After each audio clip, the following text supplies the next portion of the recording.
Bom dia, meus amores. Hoje mais uma aula de português, a aula 14. Nós vamos continuar no capítulo 5, onde o tema é vida da gente, mas o assunto de hoje é a classificação das palavras em oxítonas, paroxítonas e proparoxítonas.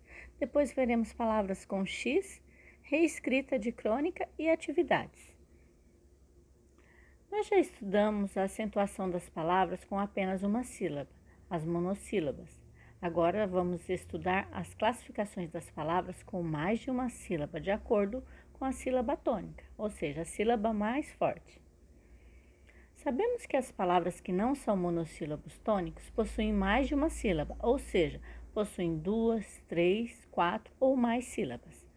Outra informação que devemos saber é que as palavras com mais de uma sílaba só possuem uma sílaba tônica e a mesma será encontrada somente nas 3 últimas sílabas da palavra. Vamos ver alguns exemplos. Então, aqui nós temos, eu fiz um quadro com a palavra, a separação da palavra, o número de sílabas da palavra e aqui eu deixei com a cor destacada em vermelho as últimas sílabas da palavra que podem ser as tônicas, né? Então, no caso aqui, ó, café, separação, café, 2 sílabas e a sílaba tônica tem que estar entre essas duas, porque se são somente as 3 últimas sílabas que podem ser tônica, aqui no caso de café, já está aqui o fé acentuado, então não está difícil. Quando tem acento, está muito fácil. Eu já sei que fé é a sílaba tônica.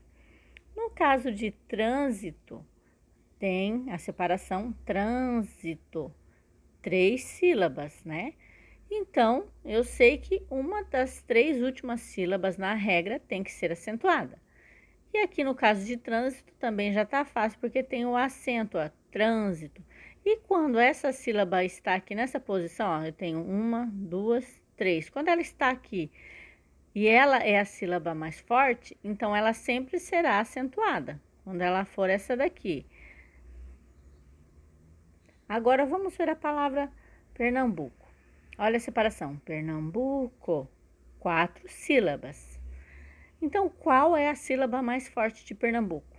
Olha aqui, tem que estar entre essas 3 últimas que eu deixei destacado em vermelho. Tem que ser o NAN, o BU ou o CO.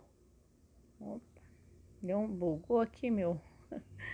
Vamos lá, continuando.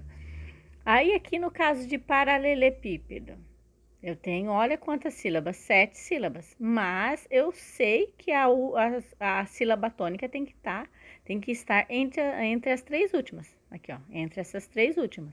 Então essa já é uma diquinha muito legal, se a palavra for muito grande, eu sei que a sílaba mais forte tem que estar entre as 3 últimas sílabas. No caso de paralelepípedo, ó, 1, 2, 3, como essa aqui eu falei que quando ela está nessa posição aqui, se ela for a sílaba mais forte, ela sempre será acentuada. E paralelepípedo não fugiu a regra, ó, tá acentuado. Então já tá fácil de saber que a sílaba tônica é o pi. Mas e o Pernambuco que não tem acento? Vamos ver aqui, ó. Lá na frente nós vamos saber qual é a sílaba tônica de Pernambuco. Ó, como vimos, temos que procurar a sílaba mais forte nas 3 últimas sílabas. As palavras que têm acento, fica fácil saber qual é a sílaba mais forte. Mas quando a palavra não tem acento, como saber qual é a sílaba mais forte? Vamos ver. Aqui eu deixei uns exemplos aqui, né? A palavra, separação, só que agora lá no final eu destaquei a sílaba mais forte. No caso de café, ó, 2 sílabas, café, já tá de azul lá e como eu disse, já tem acento, tá fácil. No caso de trânsito, a mesma coisa, 3 sílabas. E também já está aqui em azul a sílaba mais forte, também tem acento. E quando está nessa posição, sempre será acentuada. E Pernambuco? Vocês viram que eu coloquei ali o bu como a sílaba mais forte? E no caso de paralelepípedo, né? Eu coloquei aqui o pi porque já tem acento e quando ele está nessa posição, igual aqui, ó, trânsito, ó, 1, 2, 3, sempre é acentuada. 1, 2, 3, ó, essa é a sílaba mais forte, ela sempre será acentuada, tá? Aí aqui, ó, quando pronunciamos a palavra com calma, sabemos qual é a sílaba mais forte. No caso de Pernambuco, como a gente não tem acento, então a gente vai ter que descobrir qual é a sílaba mais forte, que no caso eu já coloquei lá, que é o bu. Então aqui, ó, vamos pronunciar a palavra com calma. Pernambuco.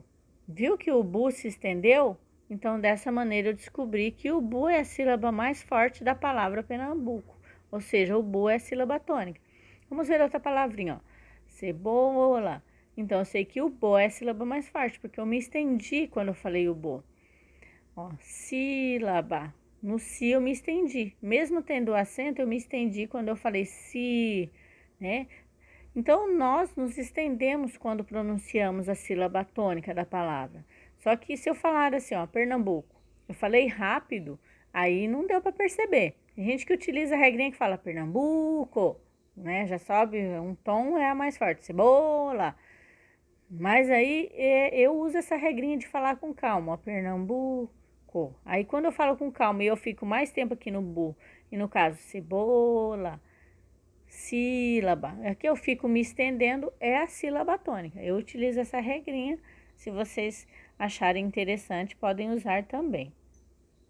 Agora aqui, ó, quando separamos as sílabas de uma palavra, devemos prestar atenção na onde está a sílaba mais forte, né? Então, quando nós separamos as sílabas, aí tem aqui, ó, essa é a última, essa é a penúltima, né?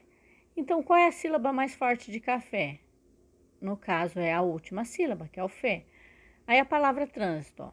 Nós separamos aqui, essa é a última, essa é a penúltima e essa é a antepenúltima. Qual é a sílaba mais forte de trânsito? A antepenúltima, ó, porque tá aqui, ó, que aquela sílaba ali é a antepenúltima. E como eu falei que quando a sílaba tá nessa posição aqui e ela é a mais forte, no caso, quando a antepenúltima sílaba é a mais forte, ela sempre será acentuada.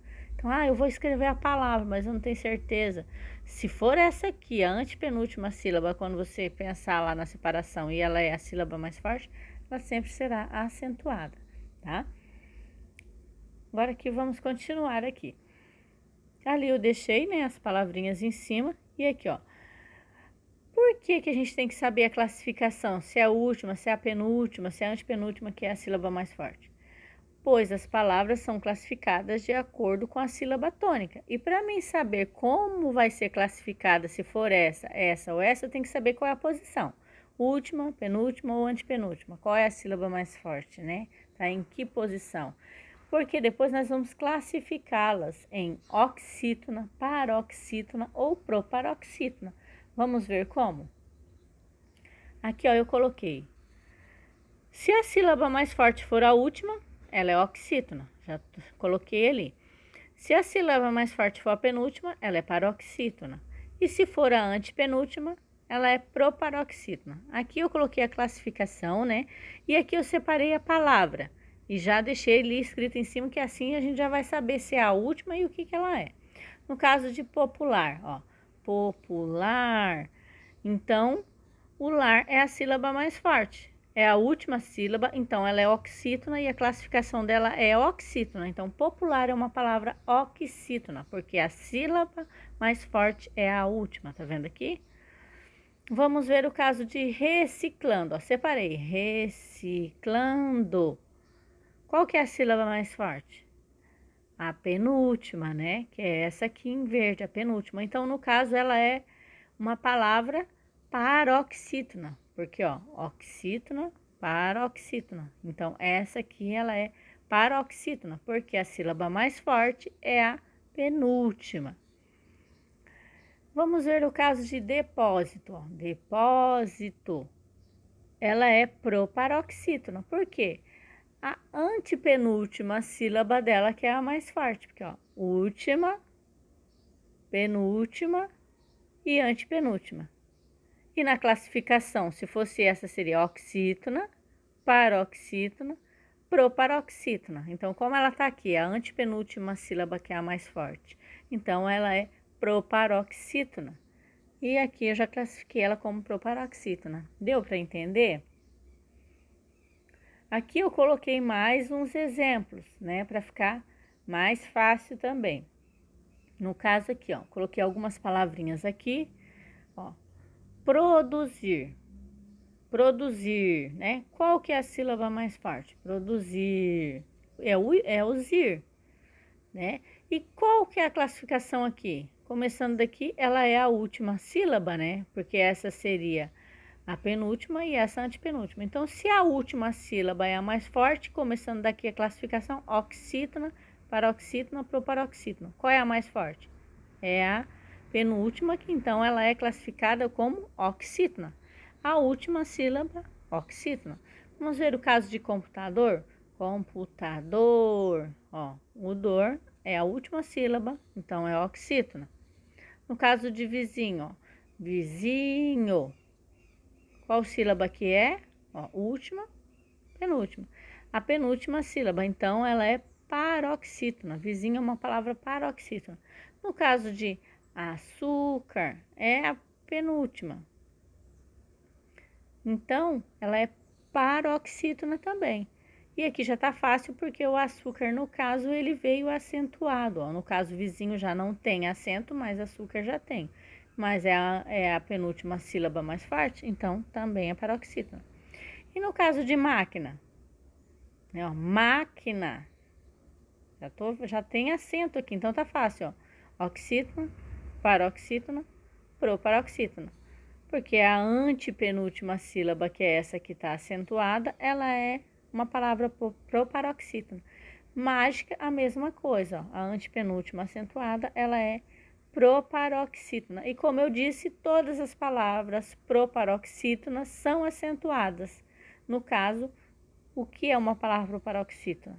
Quando a antepenúltima sílaba é a mais forte. Então, no caso, essa daqui é a sílaba mais forte. Então, ela é proparoxítona. Todas as proparoxítonas são acentuadas, tá? Agora aqui, terminando o assunto, né, sobre sílaba tônica, essas foram as dicas sobre como encontrar a sílaba tônica da palavra. Agora veremos uma dica sobre os sons de X. Vejamos. Emprego do X. Geralmente, depois da sílaba inicial em, no caso aqui, ó, enxada, enxame, toda palavrinha que começar com em, várias outras, nós vamos utilizar o X ao invés do CH, porque nós sabemos que o X e o CH possuem o mesmo som, né? Só que nós temos exceções, né? Toda vez que, porque se a gente for ver assim, ó, encher, aqui, ó, prof, mas encher começa com em e tá com CH, não tá com X, mas olha a regrinha aqui, ó. Toda vez que se trata do prefixo em, mais a palavra iniciada por CH. Porque encher vem da palavra cheio, e cheio é com CH, né? Então, encher também vai ser com CH. Então, essa aqui é exceção, tá? É uma exceção. Agora, por exemplo, a palavrinha enxame, não tem enxame, né? Então, enxame é uma palavra. Não tem enxada, é enxada. Então, elas começam com em, então o X, elas são escritas com X, né? Tirando essa exceção aqui, encher, que vem de cheio, né? Então, essas, geralmente, começando com em, é X. Essa é uma das dicas, tá? De como utilizar o X ou o CH. Eu vou colocar um outro videozinho que não é meu, mas eu achei bem interessante. Ele tem outras explicações além dessa, mas as que vocês vão precisar é entender que as palavrinhas que começam com em, no caso de enxada, enxame, é com X, não é com CH, a não ser por essa exceção aqui, quando vem de cheio ou a palavra começa com CH, e se tiver que colocar um prefixo que é o em, nem encher, aí no caso ela continua com o CH. Vocês vão ver o videozinho lá, eu achei bem interessante e bem explicado. E lá tem outras dicas, mas vocês vão precisar somente dessa dica para fazer as atividades do livro, tá? Que só vai focar nessa dica do em. No início, então, a palavra é com X. E depois, nós vamos aqui relembrar o que é crônica. Como já vimos na aula anterior, a crônica é um texto que apresenta, em geral, uma reflexão sobre algum aspecto da vida em sociedade. Aí, por isso, como nós já vimos, né, na página 43, vocês vão escrever o primeiro parágrafo da crônica. Nem tudo que se joga fora é lixo. Nessa página tem o início da crônica para ficar mais fácil a escrita do texto, né? Então prestem atenção, vocês não vão escrever uma crônica inteira, é só o primeiro parágrafo. Vamos ver aqui, ó. O início. Lá na página 43 já tem o início, ó. Todo dia na nossa vida a gente pega tudo o que não interessa mais e joga fora, certo? Daí vocês vão continuar com as palavrinhas de vocês, o parágrafo, né? E para continuar ali, se vocês verem as perguntas 1 e 2 do livro e responderem elas, ela vai dar para continuar aqui, ó. Com as perguntas que vocês responderem aqui, vocês vão continuar ali o parágrafo, ó. Depois é só juntar o início, né, que é esse aqui, com as perguntinhas que vocês responderam, e estará pronto o primeiro parágrafo da crônica para vocês copiarem no livro ou no caderno. Então, vou dar uma dica aqui, ó. Vão copiar lá no caderno, vai responder as perguntinhas. Vamos supor que as perguntinhas que vocês responderam lá, por exemplo, a 1, pergunta assim, ó. Na continuação do parágrafo, informe o que pode vir a acontecer com o lixo. Escreva a sua ideia de forma resumida. Então, aqui, ó, todo dia na nossa vida a gente pega tudo o que não interessa mais e joga fora, certo? Uma pergunta. Daí, muito lixo, especialmente as sacolas plásticas, ou pode ser, vão para os rios e oceanos, né? Então, vocês continuam. Daí, o lixo vai para os rios e oceanos. E aí, na pergunta 2, fala assim, de que maneira esse lixo pode prejudicar a natureza? Aí vocês respondem, qual é a forma que prejudica a natureza ali? Pode ser, os lixos podem ser ingeridos por animais marinhos, como eu falei ali, né, que ele foi para o rio, então qual é a consequência? Pode ser ingerido por animais marinhos, pode causar asfixia, ou também até envenenamento, né, dependendo do qual lixo foi jogado. Então, respondendo aquelas perguntinhas ali, vocês podem juntar. Então, todo dia na nossa vida a gente pega tudo que não interessa mais e joga fora, certo? Daí, muito lixo, especialmente sacolas ou caixas, ou é uma ideia só, para vocês continuarem. E aí já está pronto o parágrafo, né, da crônica de vocês. É só isso que é para fazer. Aí é só copiar no livro, mas se não couber lá nas linhas do livro lá, tem no caderno, vocês podem escrever no caderno. E aí, também seguir as dicasinhas lá para ver se está tudo ok. Então, aqui nós vamos ver as atividades. As atividades é fazer as atividades da página 38, 39 e 40, que é sobre classificação das palavras, que nós já vimos ali as explicações. Depois fazer as atividades da página 41 e 42, que é a leitura de uma notícia, e atividades de palavras com X. Então, eu já dei uma dica ali de palavras com X, né? E lá tem uma leitura que tem algumas palavras com X, mas também vou deixar um outro vídeo para vocês, para ficar mais fácil as atividades. Aí, fazer a reescrita de um parágrafo da crônica, seguindo as informações da página 43 e 44 do livro, igual eu já falei ali. Então, já dei uma explicação de como fazer, e aí segue também a página 43 e 44, para avaliar a crônica, a reescrita do primeiro parágrafo da crônica, se está legal e tudo, para depois finalizar escrevendo ali no caderno ou no livro, tá? Então, essa foi a nossa aula de hoje, que a nossa semana seja leve, abençoada, iluminada, produtiva e muito feliz. E um grande abraço para vocês. Tchau!